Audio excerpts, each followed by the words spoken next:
Hello everyone, it's Mark and welcome back. In this video I want to talk to you about anxiety and depression and hospital emergency rooms.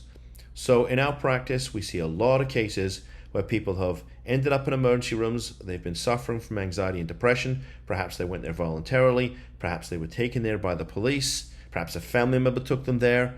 But either way, they go there, they're looking for help, right? They want to see a psychiatrist, they want to see a doctor, perhaps they need medication. And they end up getting detained there under the Baker Act.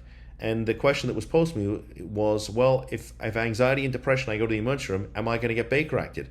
And my response is, well, it depends. It depends if you meet Baker Act criteria.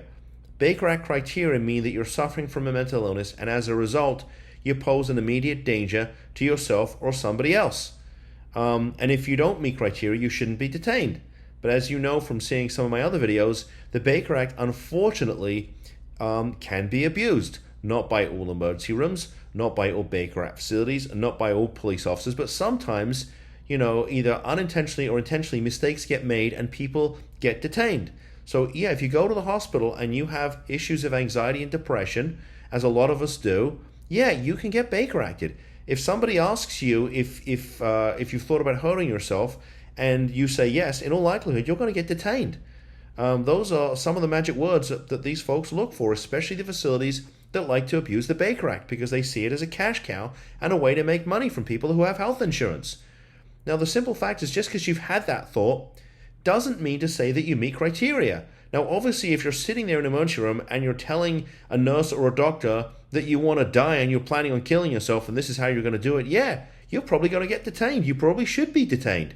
I mean, the whole point of the Baker Act is to make sure that when somebody's in immediate crisis, that we enable the state to take custody of them on a temporary basis so they don't hurt themselves or anybody else. That's the whole point of the Baker Act.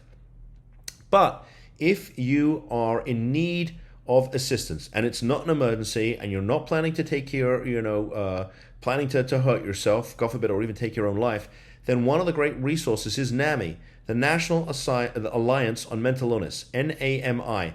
And if you go to Google, you can normally find a local chapter in your area. They're everywhere, and they are amazing. They have tons of free resources, and I would encourage you to go there. Now, I'm not saying don't go to the ER. What I am saying is if you go to the ER, okay, and you have anxiety and depression, that it's possible that you can get Baker Acted. Now, if that happens, then I'm going to encourage you to reach out to me so we can figure out how to get you out as quickly as possible, especially if you don't meet criteria.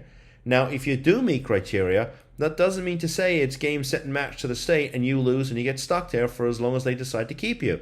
There are other options on the table, and there are other ways that we can help you to get out so that you and your family can start making medical decisions, mental health decisions that are in your best interest, that are clinically appropriate.